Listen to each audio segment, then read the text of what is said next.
All right. We are live. Welcome to another Founders Community Expert Talk. I am here with the arsonist, Dr. Angela Mulrooney, who has just an incredible bio here. It's a global speaker, a best-selling author, and a personal branding expert. And she's going to do a lot better of a job than I am to talk about exactly what she's going to be talking about today. But essentially, we're going to talk about what if we burned it to the ground? And I'm going to let her take it away. So the Perfect. stage is yours. Thank you. Thanks for having me here, Mike. And hi to everyone in the Founders Group. I'm excited to know more about you. So let's get the screen share going right away here. Perfect. Thank you. So what I would like everyone to do right now is close your eyes. Play along with me. And what I want you to do is picture the parts of your life that you love. What do they smell like? What do they sound like? What do they feel like? What do they taste like? Now, I want you to picture the parts of your life that you hate. What do they smell like, feel like, taste like, sound like? Now, I want you to take those parts of your life that you hate and picture yourself striking a match and throwing it over your shoulder and burning the parts of your life that you hate to the ground with no negative consequences. You can open your eyes. So we're going to be talking today about what if you burned it to the ground. And I promise you, if you had to restart your life, there'd be far less negative consequences than you think there are. And I know it may sound a little bit extreme, but I'm known as the arsonist. And what I do is I help people to burn away the parts of their life that don't make sense. They don't make sense to the dream life that they want. They don't make sense to the business that they want to create. They don't make sense to the impact that they want to make on the world. And for a lot of people, starting again is scary. It's terrifying, actually, for most. And it doesn't have to be. You don't have to live in misery. And I promise you, once you start getting rid of the parts of your life that make you feel miserable, you will start to unleash yourself into the world and create so much more impact. You're going to make more money. You're going to have a much better time in your business. And yet, most of us stay in misery because it's scary to make a change. Did you realize that 50% of professionals wish they had picked a different profession? A third of you wish you had married someone else. Those are big parts of our life that we are letting stand just because we made a choice, we stayed on that path, and we feel like we're so entrenched in it that we have to keep going. And the truth is, we don't. I want you to have what you deserve. And as an entrepreneur, you're putting in so much work that you might as well enjoy it. You might as well be doing the work that you love. You might as well do it with clients that you love. You might as well earn more while you're at it since you're taking the risk. You might as well work less while you're at it as well because you've taken the opportunity to try to design your life and try to design how you're going to have your income. And while you're at it, why not have massive influence on the world? The truth is, most people go into entrepreneurship without a big plan. An opportunity comes up and they go, okay, this is the time to do it. But they haven't really designed what their life could look like. They haven't designed, what they really want out of it. And then they end up creating a monster that they hate. I've been there. I've done it multiple times.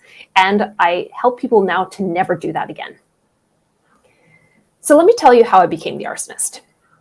So I was laying in bed on a Saturday morning with a boyfriend. And I had had a long entrepreneurial week. And he rolls over and kisses my tired forehead and asks me a question that changes the course of my life. No, he didn't ask me to marry him. He asked me, Ange, what does your dream life look like? And I thought when he asked that, Ange, what does your dream life look like? I was feeling pretty judged by this question because I knew where it was coming from. I knew he didn't like that I was working so hard. I had 2 full-fledged companies and I was building my third one at that point. I was working 100 hours a week. I was exhausted all the time. When Saturday morning came, I just wanted to lay in bed and let the world pass me by. And he was concerned about my health. He was concerned about our relationship. And so I decided, okay, I'm just going to play along. So Ange, what does your life look like? Your dream life look like? Well, I answered him, my dream life looks like waking up in the tropics, feeling the humidity on my skin, smelling the fragrant flowers in the air, and seeing palm trees outside my window. My dream life looks like getting up at 5 a.m., getting on my motorcycle and riding to the beach for a sunrise surf. Then coming home, having a beautiful breakfast across from a beautiful man.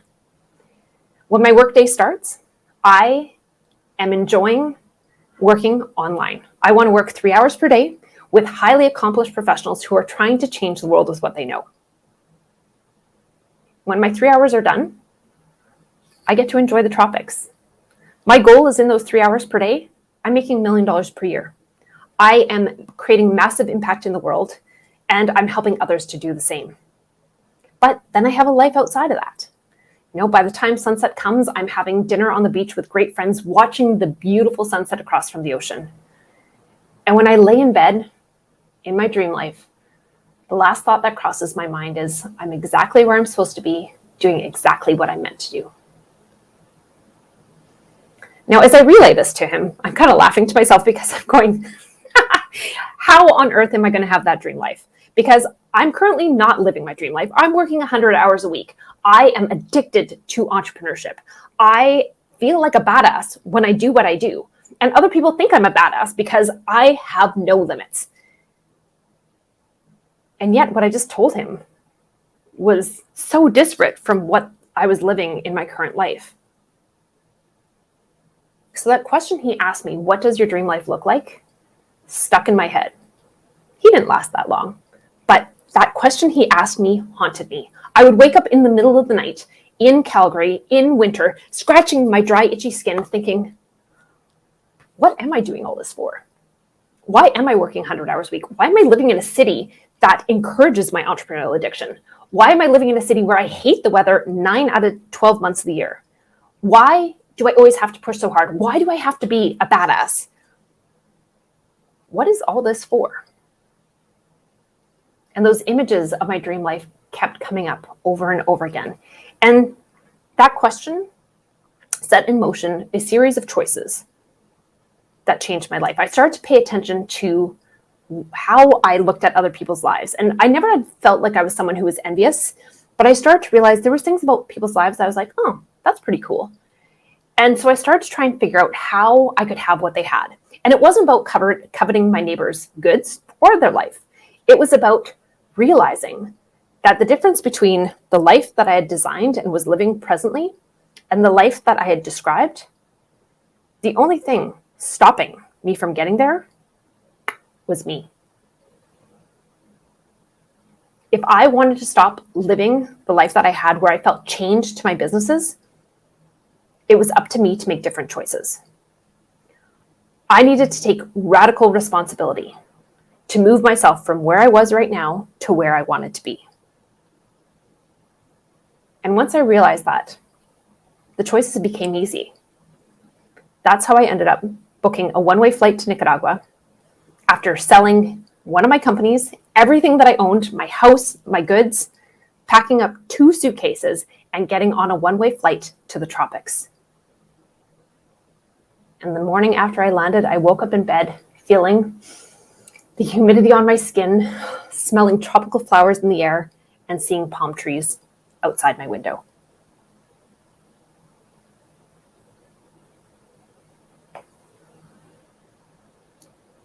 The difference between what my current life was when he asked me that question and the dream life that I had, the only difference was choices. I was fully responsible for living a life of working 100 hours a week, serial entrepreneurial addiction, feeling like a badass because of how hard I could work. I felt like a martyr often. But that wasn't the life that I described in that dream life. And actually, that description of my dream life kind of surprised me.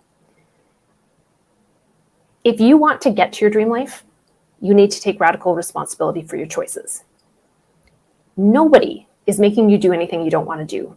Yes, you may feel the weight of other people's thinking that you should be doing something different than you are, but ultimately, at the end of your life, it is your life. And most people on their deathbed, their greatest regret is that they wish they had lived a life true to themselves. They wish they had lived a life that was designed for what they wanted. They wish they had married the person they wanted to marry. They wish they had taken the professional path that they wanted, or the entrepreneurial path. They wish they had lived in a different city.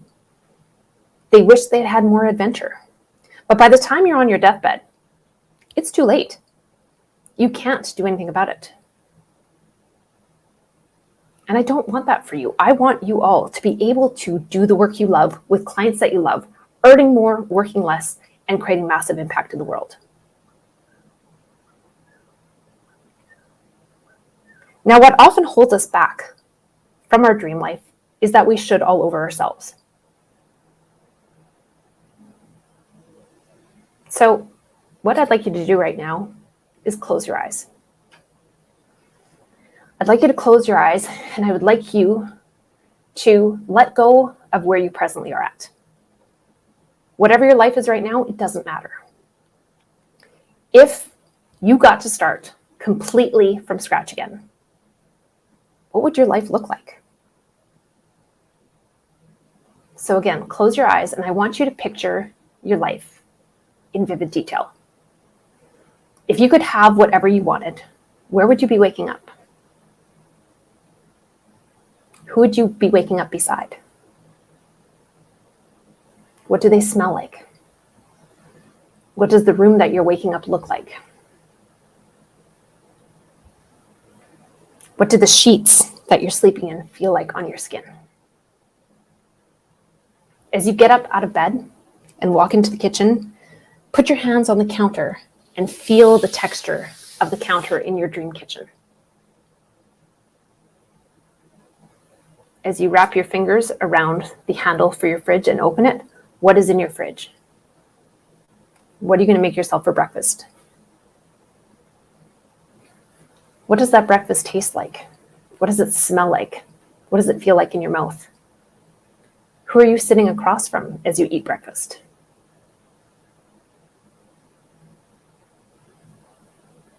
As you go into your workday, how are you getting there? Are you driving a motorcycle? Are you taking the bus? Are you walking? Or are you working from home? Who are you working with? What kind of clients do you have that bring you extreme joy, that you are so passionate about working with in your dream life? What kind of work are you doing in your dream life? How many hours a day are you working in your dream life? At the end of the day, how much did you make in your dream life in that day? As you come home from work and you open your computer and check your bank balance, how much money is in your bank account in your dream life?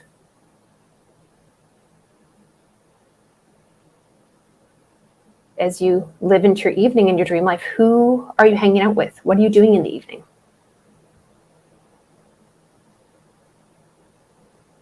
And as you crawl into bed and feel the texture of those beautiful sheets on your skin, and you crawl in beside whoever or whatever you want to crawl in beside, what is the last thought that crosses your mind before you fall into a deep slumber?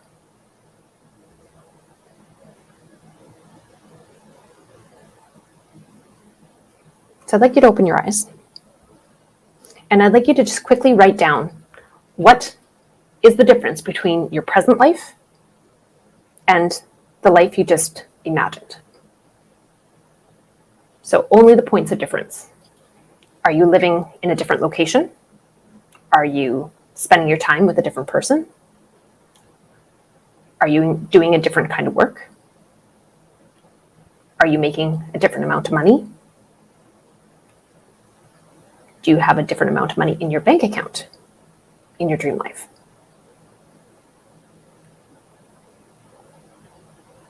Do you feel like you're exactly where you're supposed to be, doing exactly what you're meant to do in your dream life?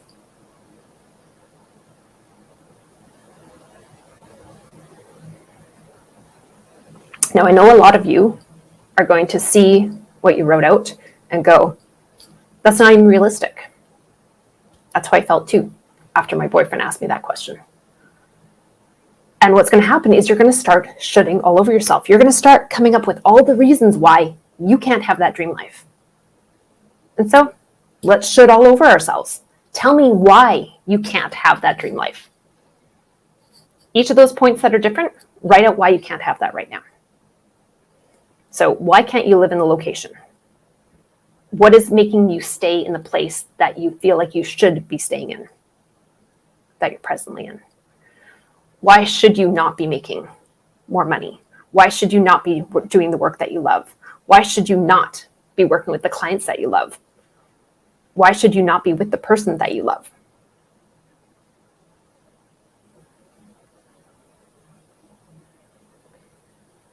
I'm going to promise you all those shoulds are just choices. And if you start making different choices, I also promise that there's going to be far less negative consequences. People are going to be a lot less ticked off than you can imagine that they're going to be. Because if you're living a life true to yourself and you are fully centered and you are doing the work that you love, that's going to be attractive to people, not repellent. And yes, you may grow out of some of the people in your life because of that. But at the end of the day, if you were to die tomorrow, would you be happy with the life that you're presently living? 95% of the people that I talk to are not. And what I'd like you to pay attention to is the little gremlin that is telling you, you should. You know, I always felt like I wasn't someone who shitted all over myself until I actually wrote this, what if you burned it to the ground keynote. And then I started to realize, oh my gosh, I was shitting all over myself. Because the argument that I had with my present life versus my dream life was that, well, I should be happy working 100 hours a week because I have the ability to do that. I have the energy to do that. I should be happy running 3 companies because they're all growing. They're doing spectacular. I should be happy living in Calgary because it's a safe city. I should be happy with the income that I'm making because it's better than most people would ever make. And yet, I wasn't happy. And all those shoulds were really just my fear, trying to keep me where I was because change is difficult. Transformation is difficult. And once I burned away those shoulds and stopped letting the little gremlin on my shoulder tell me I shouldn't be doing what I wanted to do, it became easier. So let me tell you about one of my clients. Her name is Holly Ann. So Holly Ann came to me at a point where she wanted to make a change, but she felt like she should keep on her current path. She is a spectacular consultant in the dental world. And she came to me telling me, you know, I really want to become a professional actress, but I feel stuck in the dental world because I've built this amazing company. I have these clients that I feel like I should keep serving. They're really loyal to me. You know, I make really good money, so I should keep going on this path. And she was building this amazing event that she felt like she should keep going with because it was going to change the face of the industry. But what she really wanted was to go back to being a full-time artist. But her shoulds were holding her back. And so I asked Holly Ann to close her eyes and picture the parts of her life that she didn't like. And you could see her body language change as you could see her vividly picturing these parts. And I asked her to picture herself striking a match, throwing it over her shoulder, and burning down these parts of her life that she hates. And her eyes popped wide open and she said, Ange, I can't. I should keep going on this path. And she started shooting all over me and trying to argue with me why she should keep going in the path that she was. And I said, Holly Ann, just play along, close your eyes again, and wait for me to finish. So I asked her to again picture the parts of her life that she hated. I asked her to picture herself striking a match, throwing it over her shoulder, and burning down the parts of her life that she hated without any negative consequences. And as she sat in that, her body started to relax. A smile came across her face. And I knew that her life was about to change. So her dream life, she knew what it looked like. She knew what she wanted.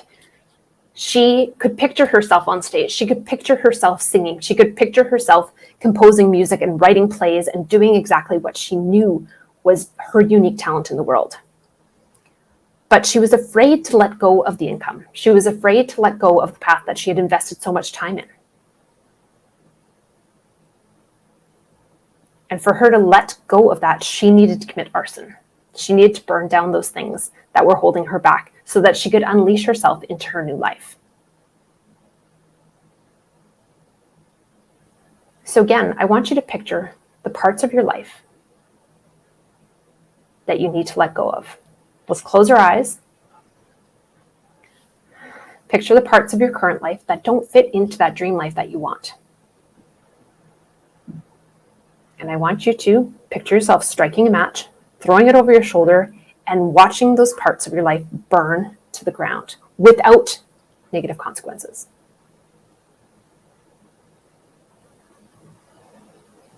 Now with Holly Ann, I knew she could find people to take over her clients.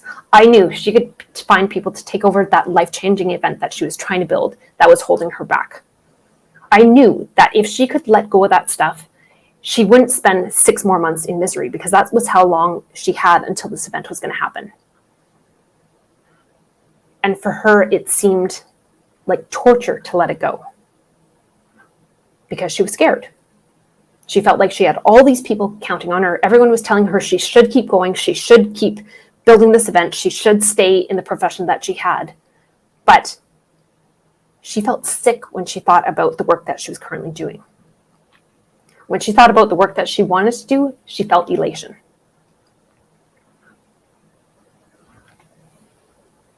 You can have your dream life.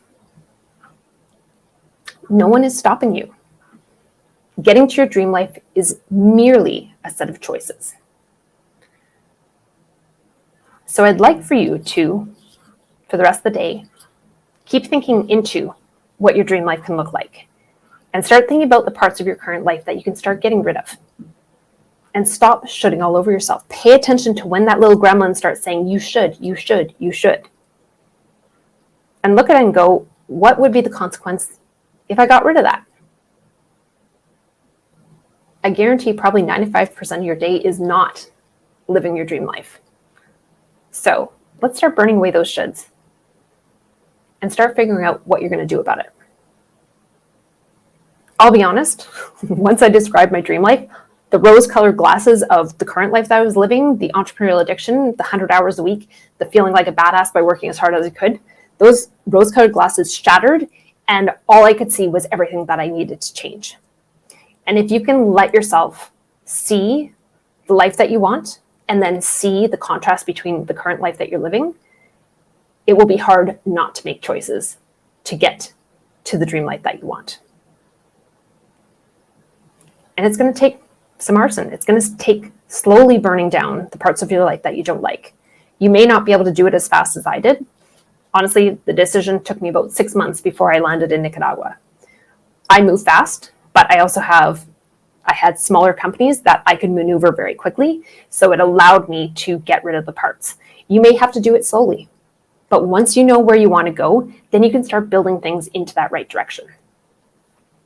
Now, about 3 months after I arrived in Nicaragua, I started waking up in the middle of the night in a cold sweat with my heart beating, having a nightmare that me or my team had forgotten something for my clients.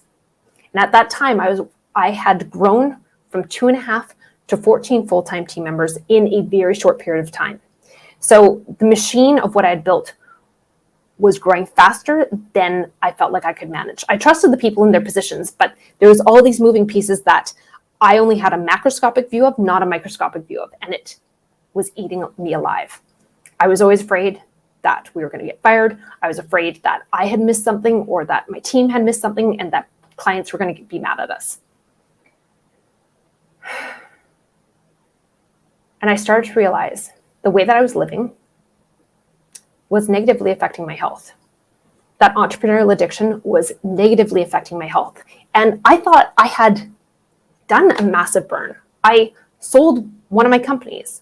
I sold everything that I owned in Canada. I moved countries. Those are pretty big burns.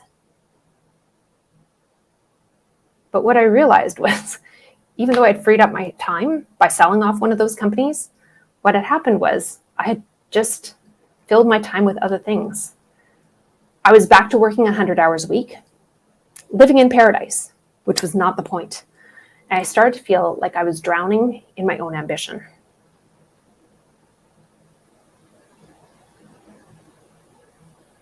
And it was my fault. Radical responsibility. I had made choices that had put me back in this position. Old habits die hard. So even though I had gotten rid of parts of my life, I tried to simplify things, I just built more stuff in its place. That was my go-to behavior. I felt comfortable. The more I was doing, the more secure I felt. So I just built more stuff in its place. What I wanted to figure out was, how can I have one company? How can I have one offer and take it to $1 million? I wanted to streamline my life so that I could get to what I had described. I want to work 3 hours per day, make $1 million per year, work with highly accomplished professionals who are trying to change the world with what they knew. So I needed to sit down and get really serious about redesigning my life if I had a hope of actually living the dream life that I had described. And I figured I needed to figure out what I did best. I had a lot of skills.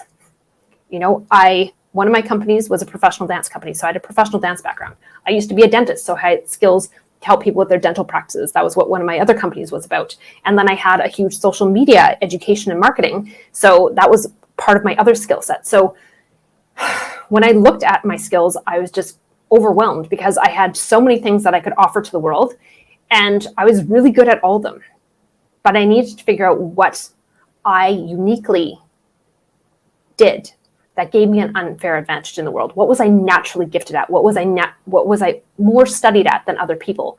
That was where my niche of genius was going to come from.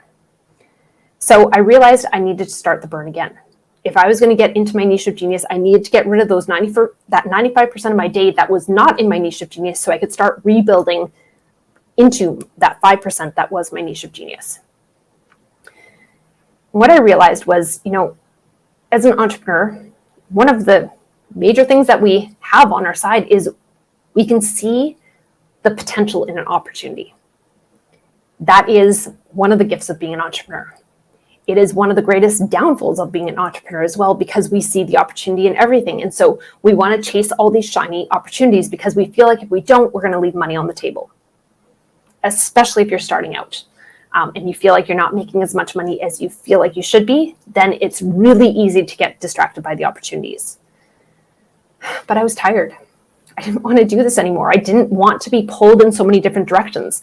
Building 3 companies that were taking off was hard. Even though I'd sold off one of them and now was just down to 2, they were still pulling me in different directions. So I needed to get rid of the opportunity distractions. And I needed to really hone in on what my niche of genius was. So I decided to grab these little sticky notes that I got at a conference. They're like 1 inch by 1 inch, fluorescent pink and fluorescent yellow, if you can imagine. And so I took these, and on a single sheet, I would write a single skill. So by the time I was done, I had this 3 foot by 2 foot whiteboard covered in skills, because I had 3 different companies that I'd run. I had a professional dance company, business coaching company for dentists, and a social media agency. So there's a lot of skills that could be working for me. So I look at this board and go, well, that's not helpful, because all I felt was more overwhelmed having written everything out. So I decided to go for a run, went to bed, and the next morning, my whiteboard is in my bedroom, and I wake up with this fluorescent pink and fluorescent yellow board full of sticky notes staring me down. And I go, okay, well, we got to organize this somehow, because this is not useful at this point. So I started to put in one corner all the things that I loved, and the other corner all the things that I hated. And what happened was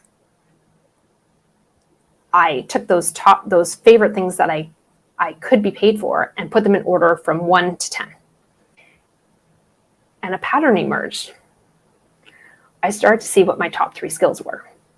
So one of the things that I have an unfair advantage of in this world is I'm able to crack clients open. I'm able to take a look at their soul. I'm able to look at their experience, their expertise, and their passion, and click everything together to give them something that they can market in this world. I am also unfairly talented at helping people to create intentional burns. I'm really good at getting people to break their rose-colored glasses and see, this is not the life that I want. This is the life that I want, and how can I burn those things down? So I get them to intentionally burn away the parts that aren't working. And I'm amazing at helping them to step into their niche of genius. And it seems like that would be the easiest thing to do. But if someone has spent 95% of their time not in their niche of genius, there is a major identity shift that has to happen to be able to fully subscribe to your niche of genius. Because when you get rid of that 95% of your day, you feel naked. You feel vulnerable. You feel like you're leaving money on the table because all these things that people used to pay you for that you didn't really like doing are going away. You're starting to say no to them. And it's scary. And when I looked at this, I was like, well, this doesn't really fit with the companies that I have left. So I still had my business coaching company for dentists. I still had my full-blown social media agency with 14 full-time creatives in it. And I realized that what I really should be doing with my life is empowering highly accomplished professionals to pivot to profitable entrepreneurship. And that wasn't possible with the life that I was presently living in Nicaragua. So I had to start a bonfire. And it was going to be extremely intentional. So I sold off the agency part of Unleashing Influence and allowed myself to just do what I do in that company, which is empowering highly accomplished professionals to pivot to profitable entrepreneurship. I sold off the business coaching company for dentists, and I'd already sold off the dance company. And I just wanted to get super focused. So let's come back to Holly Ann. So when we left Holly Ann, she could picture the life that she wanted. She had already pictured herself burning down the parts of her life that she hated without negative consequences.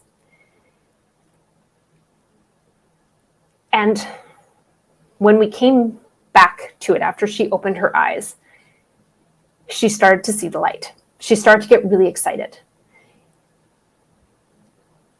And when our phone call finished, she was crying because she knew she was on the precipice of change. She knew that she could do what we talked about. And then she went radio silent on me for 7 days because she was experiencing cognitive dissonance. She was making money doing this thing. She knew what she wanted to do, and she felt like she was getting pulled in different directions. She knew she could do what she wanted to do, but she also knew it was going to be painful to let go of what she needed to let go of. So finally, 7 days later, we get on a Zoom, and she looks like a completely different person. All the stress is gone from her forehead. She looks happy and healthy. And I asked her, Holly Ann, what changed?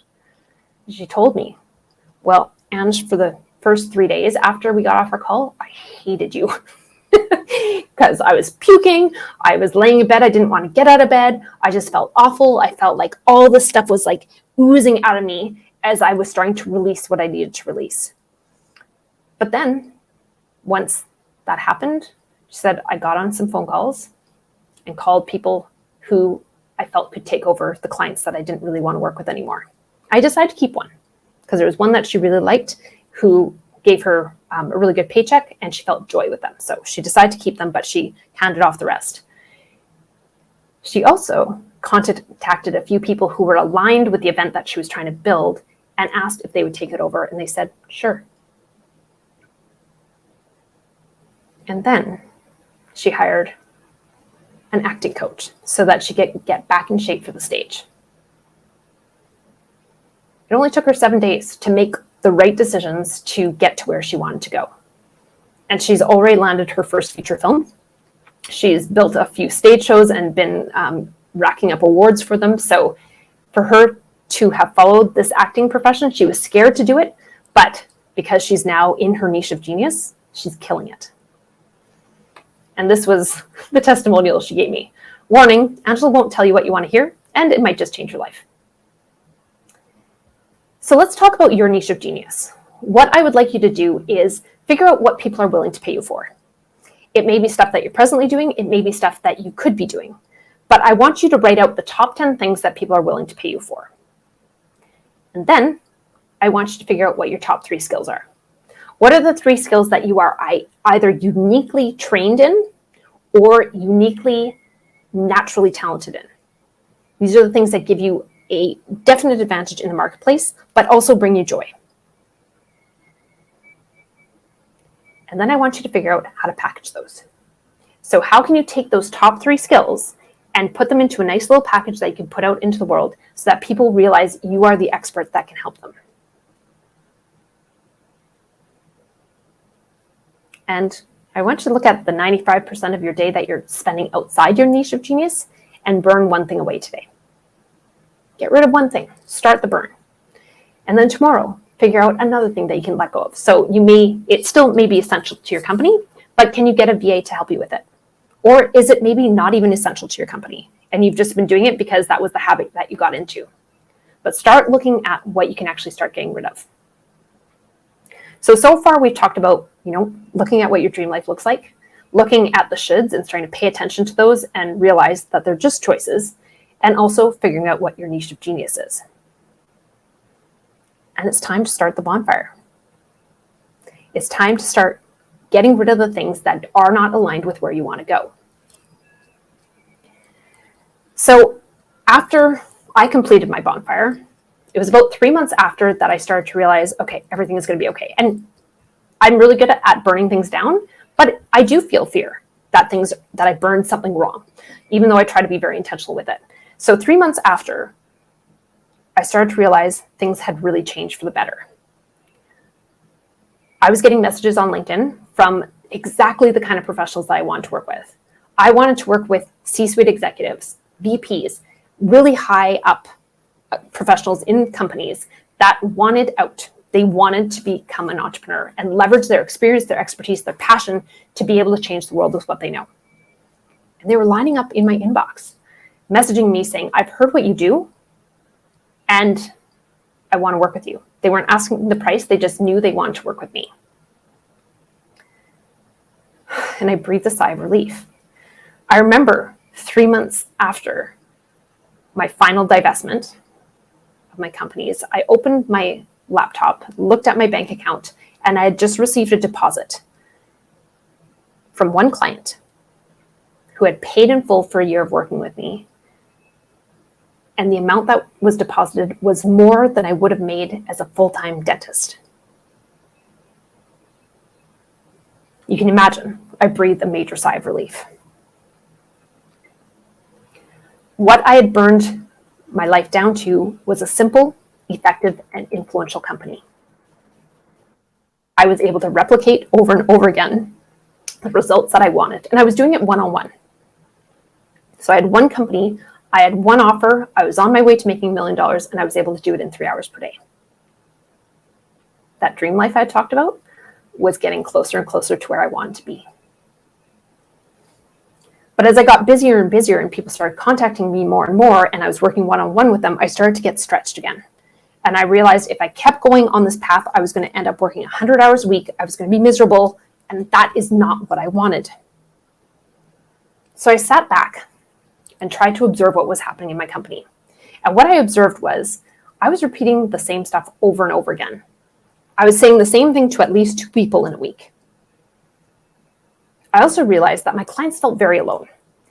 Coming from highly accomplished positions in companies, going out on your own, especially when you're the age range that I typically work with, which is 55 plus, they started to see that their friends didn't get it, their spouses didn't get it, even their coworkers didn't get it. Because why would you leave a position where you're being paid super well to work for someone else to go out on your own and take that risk at that age? I also realized they had massive experience between all of them. And so I was like, there's got to be a way to bring these people together. And if I bring them together, they can share their experience, they can have a support network, and I can also stop repeating myself over and over again during the week. I could give them a foundational program that could allow them to move forward. So that's why I designed the 90-Day Pivot Accelerator. So with this, I bring people together We have a curriculum that we go through in 90 days that allows people to build their personal brand. It allows them to build out the automations, all the SOPs for their business, have an offer, start hunting, and actually start selling their program within the 90 days. And when I built this thing, I was like, well, I got to try this. If I keep going with the one-on-one, it's not going to work. So I'm going to try group and just see what happens. And what happened was my hourly rate in my first 90-day Pivot Accelerator became 6 times what I'd been making per hour when I was one-on-one coaching. And now it's at 17 times what my original rate was. So by taking that step back, realizing, I didn't need to be repeating myself individually. I could bring people together. I was able to scale my rate and create more impact. Honestly, the amount that people get through in the 90 days is about 2 years worth of work when we were doing one-on-one. So it's crazy how much better the results are, and it's measurable. I know I can get them a 5 times ROI on their tuition with me. I know I can get them to where they want to go. It's scientific. It is streamlined. It is what I call the profitable entrepreneurship blueprint. There's no fluff in it. It's very straightforward. If you do all these steps, you will get a 5 times ROI on your investment. So you can go it on your own and try and figure it out. And most people do. I did that, right? I spent tons of time doing do-it-yourself courses, taking little accelerators and trying to figure this stuff out. And all I did was end up with conflicting information, and I felt confused.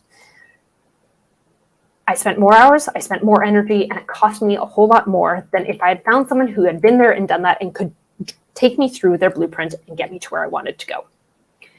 And part of the reason was I was like my clients. I had too many talents. Professionals often are too perfectionists, so we get on camera and try and talk about what we're doing, and we get scared, so we put up this facade of perfection, and all that does is alienate our audience. And then we get distracted by the opportunities, right? When you are coming out of a position where you have been in a 9-to-5 kind of box, and now the world is your oyster, there's so many opportunities that you could be taking, and it's easy to get distracted and try to chase too many rabbits. So let me tell you about one of my other clients. So Randy, she was former CIO of NASA's Jet Propulsion Lab. She landed the rover and then a helicopter on Mars during the pandemic. She is a badass.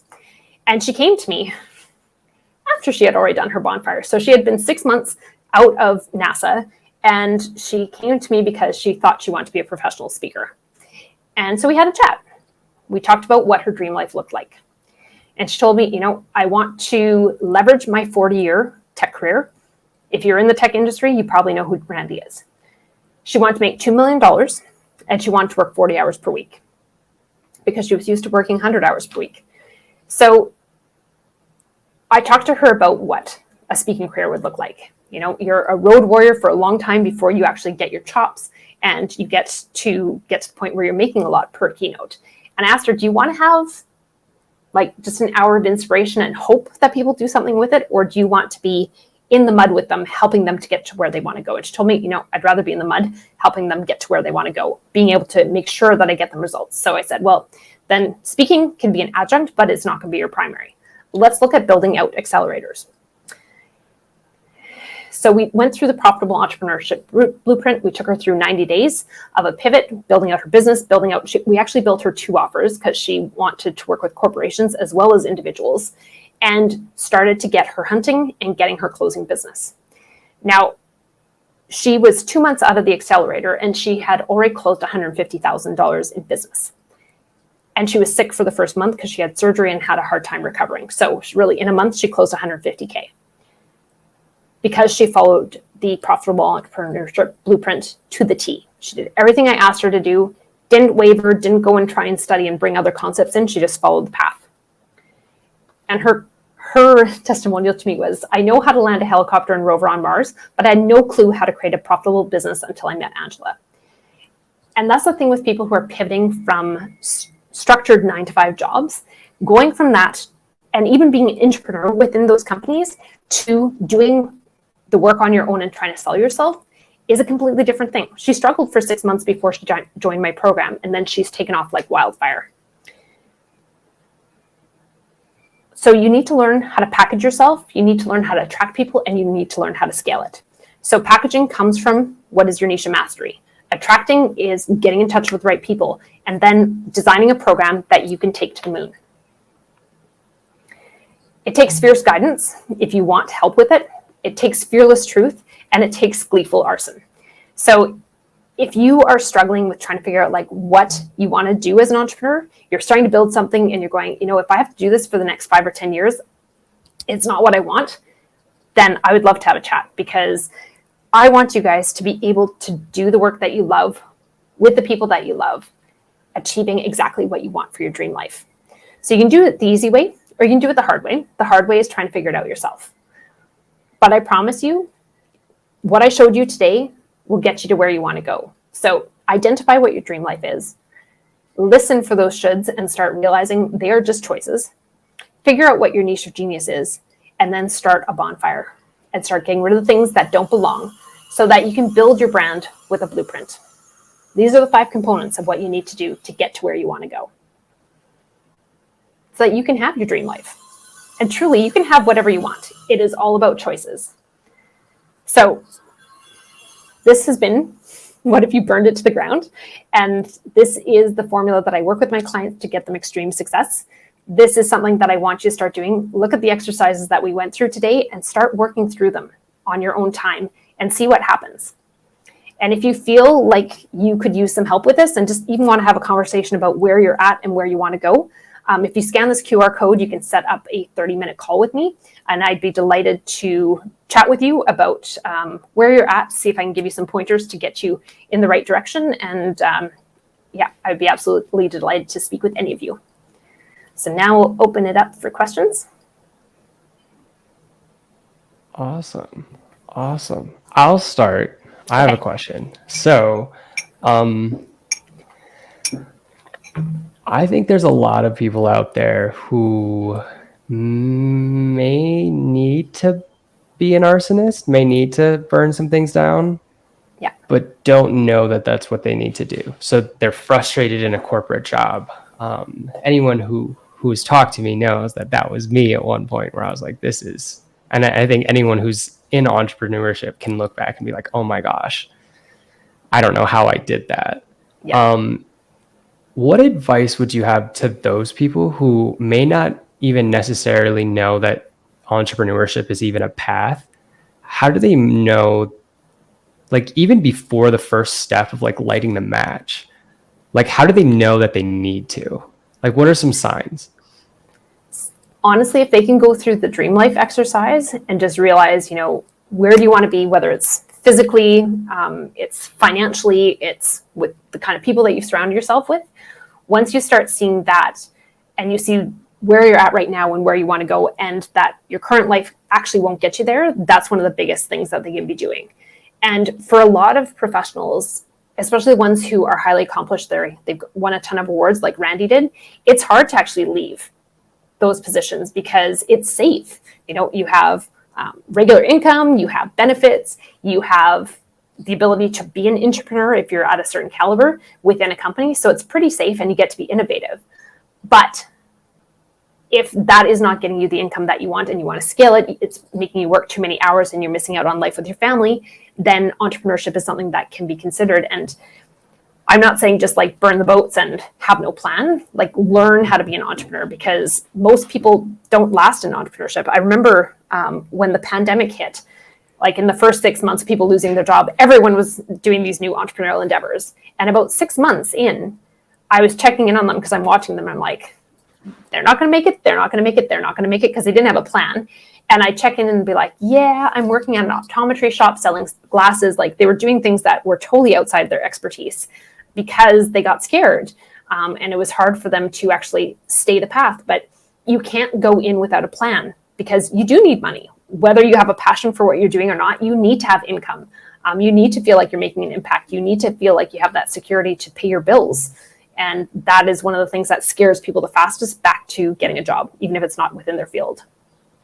Definitely. And I also know a lot of people who they burned everything down. They're like, I'm going to be an entrepreneur, and now have built up their little nest egg of entrepreneurship. They have their clients. Usually they're an agency owner who very similar to you. I'm stressed about clients. I'm stressed about the actual doing some of these things. I'm stressed about this, that, or the other. And they love what they do, but all of a sudden they're not like, and this is not just agency owners, it's sort of every entrepreneur. I started a restaurant. An example I always give is I started a restaurant because I love to cook. And then I realized that I had to hire a cook, and I haven't cooked in months because I have to do all the management and staffing and payroll and marketing and sales. So what advice would you give to an entrepreneur who they were close, they like started building their dream life and then turned left or right and it was the wrong direction, but now they have this income and they can't necessarily afford to burn it all down in one fell swoop? What advice would you give to them? So I actually just had one of my friends she has a marketing agency actually for a specific industry. And she called me on Friday and she's like, Andrew, I really need to talk. And I'm like, okay, what's going on? And she's like, I built this agency. I am at the income level that I've always dreamed of, and I hate my life. I'm like, oh, so you built the monster that you didn't realize you were building. And she was like, Ange, I feel like I need to do what you've done, and I need to commit arson, but I don't want to do it wrong because she's making she's taking home $170,000 per year. She's really happy with that, and she wants to make sure that she can replace that and not shoot herself in the foot or destroy her reputation. So I talked to her about it and I'm like, well, you've been doing this for a long time. Like she's been doing this for like a decade. So she has expertise that she's honed.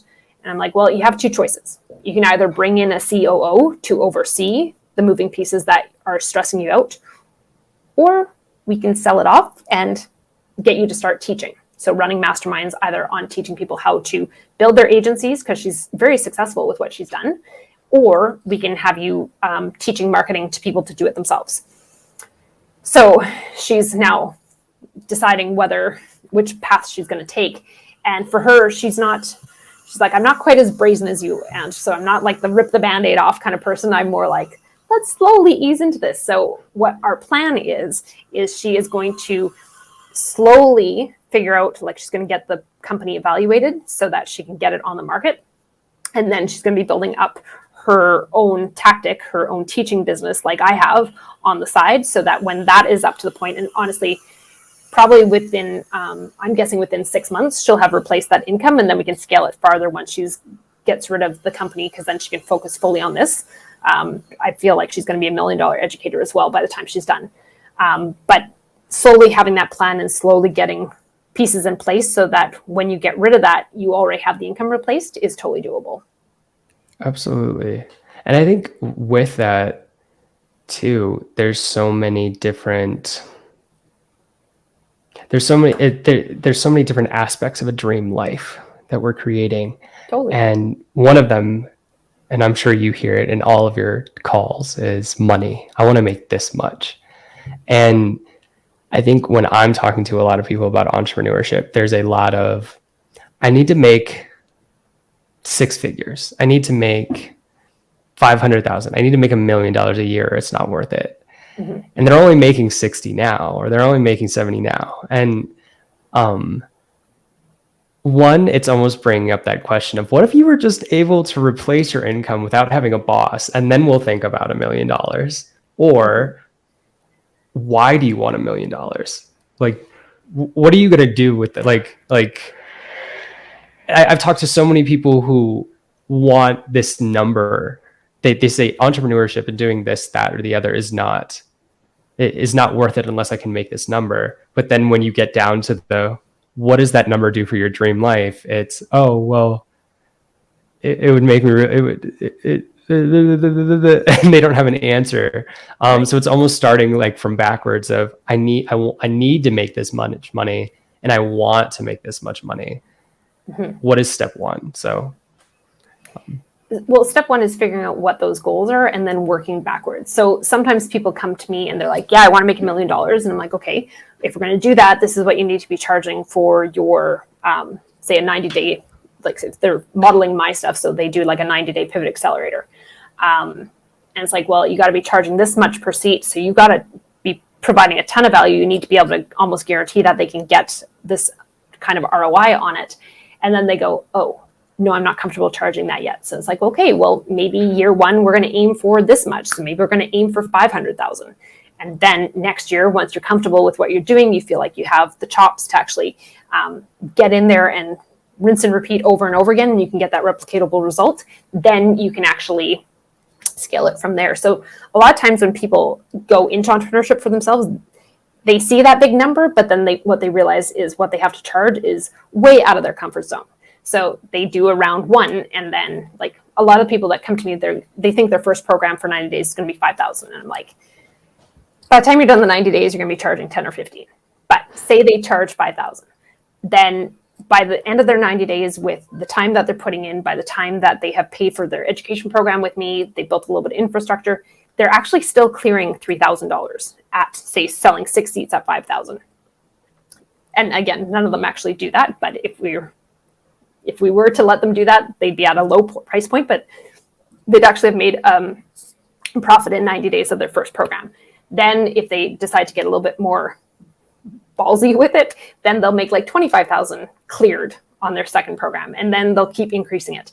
But sometimes it does take that that confidence of like just doing one round and like testing it out and making sure it's okay before you increase the price for the second one. And people have to do what they have to do, because the standard that you're used to living. So if you've been used to $40,000, $60,000 per year, and suddenly you want to get to a million, there's a huge cognitive dissonance that happens with the standard that you're used to living, the standard of what you're used to charging, or you're used to being paid by a company, that you have to work around, and it can freak people completely out and get them sticking to that value that they were used to being paid. And honestly, like, I don't work with anyone who's not aiming for 125K plus. If you're aiming for less than that, you're just not pushing. You're not pushing hard enough is not even really the right word for it. It's your standard is too low, and I know you're stuck in a mindset that I'm going to be working with you for a long time to try and break, and it's going to be frustrating for me. I want to get that replicatable result for people, so they have to be open to breaking their mindset wide open, dealing with their past of like why they were willing to accept that kind of income, why they are uncomfortable moving up, even though they say they set this shiny number and it feels really good to set a big number. But when we actually get into the mud with them, sometimes they get really uncomfortable with it. So I'm very careful with who I bring into my programs as well, because I want to make sure that we can get to where you want to go. And again, that minimum is 125K. Yeah, very cool. Well, I think we're at time. So if someone does want to reach out to you, what is the best? You gave that QR code earlier. Yes. We'll also give it to the community as well. And I know you have you also do some, do you want to talk quickly about some of the other work that you do as well? Sure. So you do stuff with LinkedIn branding, and you do some of this other really cool things as well. So the stage is yours. Okay. So I have a few ways that you can be involved with me that are low cost or no cost. So if you join the Unleashing Influence community, that is completely free. You get invited to exclusive events. Actually, our next one is on Wednesday morning. There are these exclusive roundtables where you can pick my brain about whatever you want. And then I have $97 challenges. So they're 5 days, and it's a complete revamp of your LinkedIn strategy in those 5 days. Those are really amazing to join. So the next one is June 5th through 9th. And the landing page for that is unleashinginfluence.net/challenge_register. I'll get it for you for sure. So people can get in on that. But the $97, you'll make thousands of dollars off that program. So it's really worthwhile. And then there's regular personal branding monthlies, which are open to the public. So if you're not part of my community, you can come to that as well. The next one is what if you want to make, so you want to make $1 million. So that one is really talking about mindset. It'll actually be very similar to what we went through today. So if you want to get back into that and dig into it a little bit deeper, I'd highly suggest you come for that. Very cool. Well, we'll be sure to give everyone in Founders Community those links. Perfect. And hopefully we'll have you back soon. Thank you so much. Thanks, Mike. Bye, everybody.